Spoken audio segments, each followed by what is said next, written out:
não fuja, me espere, que agora nós vamos falar sobre um assunto muito interessante, que é sobre a inteligência de dados, né? Como que a informação, como que o processamento da informação pode nos ajudar na educação, na transformação do trabalho. O que você fala para nós, Clóvis? Pois é, a gente tem pensado muito sobre isso, né? Você imagina o seguinte, uma empresa de educação que pretende ficar com o cara até ele morrer, o tanto que a gente vai ter que se reinventar nesse processo para que a gente seja uma solução educacional, né? Então a gente tem uma crença que sempre nos norteou nesses 20 anos, que a gente leva para o nosso cliente, seja na sala de aula, na consultoria, tudo que a gente sabe. Então eu lembro de um conflito muitos anos atrás que um trainee falou para mim, não, eu não vou levar isso aqui de jeito nenhum, eu custei para desenvolver essa ferramenta. Eu falei, cara, de que a gente não levar 100% do que a gente sabe, nós temos que parar de ser uma empresa de educação. Então nós estamos nessa jornada de levar tudo que a gente sabe, num processo onde as informações são produzidas numa velocidade absurda. E aí, falando disso para chegar no ponto dos dados, o que a gente tem visto? Eu acho que isso é um processo que vai transformar o modelo como a ciência é produzida. Então eu venho de uma geração de ciência, né, onde o meu experimento de doutorado foi um quadrado latino com 9 vacas, eu fiquei lá 4 meses ralando para produzir uma tabela num trabalho, né? E esse é um processo que a ciência foi produzida assim, com muito respeito pela ciência. Graças a Deus a gente conseguiu produzir tanta ciência nos anos para entender. Eu falo que o papel da ciência da vaca é entender a vaca. A vaca já sabe como que ela é desde que ela nasceu. Nós estamos tentando entender para a gente trabalhar melhor com ela. Mas o que eu vejo? A hora que a gente começa a colocar numa velocidade absurda o dado de 20, 30 mil fazendas e analisar isso estatisticamente com qualidade de coleta de dado, então a gente passa a coletar dado de maneira confiável e processar numa velocidade absurda. Nós vamos gerar conhecimento muito rápido. E é conhecimento científico, né? Com base, com sustentação. Isso vai alterar o processo. Sem contar um chat GPT que chega a informação, né? Uhum. Então, isso tudo vai transformar a maneira como a gente aprende, a maneira como a gente ensina, né? Então eu vejo assim, esse é um processo gigantesco. E aí tem uma coisa que a gente sempre gostou muito, que a gente sempre gostou de tomar decisões com orientação de dados. E aí isso fortalece muito a nossa capacidade de acertar. Qual é a diferença? É que isso ficou gigantesco, né? A gente fazia antes, analisava lá 30 índices zootécnicos de uma fazenda e achava que estava fazendo muito. Agora a gente tem um caminhão de possibilidades, né, de analisar o que está acontecendo. E isso vai mudar muito a dinâmica do trabalho. E aí chega o outro nível, né, que é a inteligência artificial, que acho que a gente tem que começar a olhar para isso, né? A gente é sócio hoje de uma empresa que é um agrônomo virtual, né? Já está aí esse ano com 150 mil hectares de lavoura trabalhadas por esse robô, né? A empresa chama AgriSapient, né? E o que ele é? É uma inteligência artificial que já, numa determinada região do Brasil, prevê produtividade e faz a recomendação agronômica. Então, quer dizer, esse talvez seja o projeto mais transformador que a gente está envolvido. A gente estava olhando os dados esses dias, comparando a predição do robô com o que aconteceu na lavoura com o erro mínimo, né? Então começa a falar assim, é um novo mundo, né? E aí, por exemplo, nós temos aí num patamar de baixo, sem inteligência artificial, um software de planejamento de safra na cafeicultura. Esses dias eu estava me mostrando, sábado agora, anteontem, me mostraram, ele pegou uma fazenda, lançou todos os talhões, lançou o tipo de manejo que ia fazer, deu um clique, planejou toda a safra da fazenda, com tudo que vai comprar, na data que vai aplicar, quantos tratores, quantas pessoas, em 7 minutos. Né? Então, assim, isso é uma transformação absurda. Né? E tudo isso vai transformar a nossa maneira de trabalhar. E eu falo assim, mas vai acabar o agrônomo, vai acabar o veterinário? Não. Mas o agrônomo que não se transformar, o veterinário que não se transformar, o advogado que não se transformar, vai ficar fora do jogo. É real. Né? É o que você falou, a profissão vai acabar? Não, ela vai ser transformada. Porque o ser humano vai continuar trabalhando, o ser humano vai continuar tendo emprego. Né?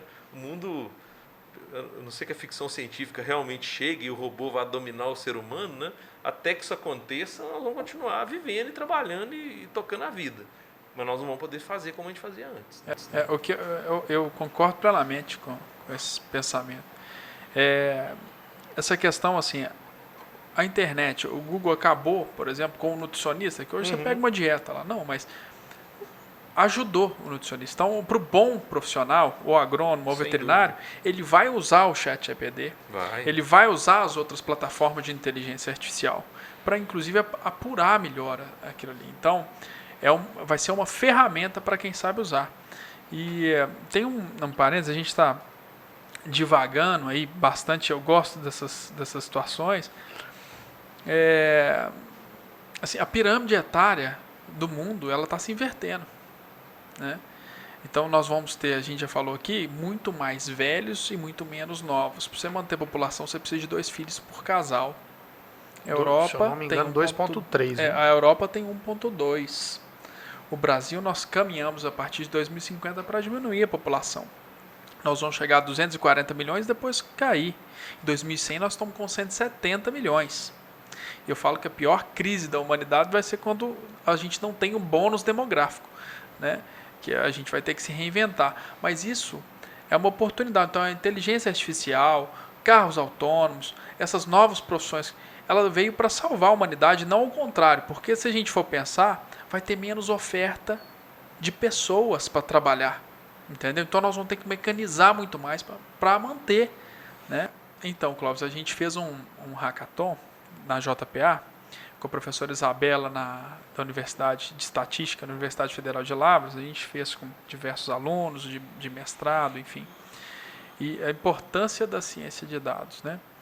E eu até então não entendia o quão importante isso era. Assim, eu já sabia que é importante, mas assim, a gente ficou ciente da importância.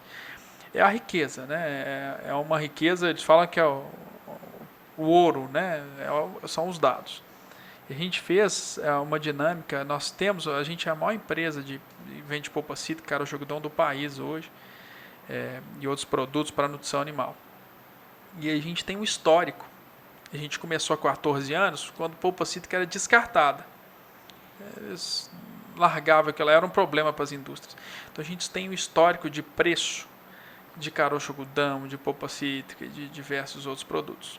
E eles fizeram uma análise de dados, pegaram todos o histórico de preços junto com várias variáveis, né?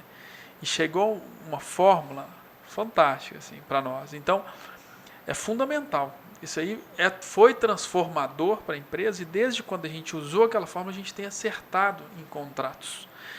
E é uma riqueza enorme, enorme isso.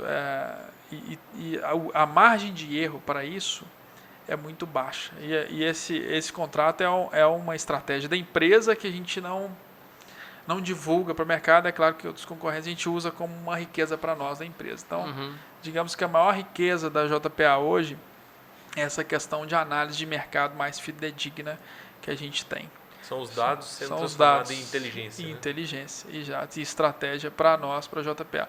Eu acho que dificilmente algum cliente vai comprar no time certo e a gente dá o verde lá, ó, fecha, que agora é a hora. Dificilmente alguma empresa que faz o que a gente faz tem isso.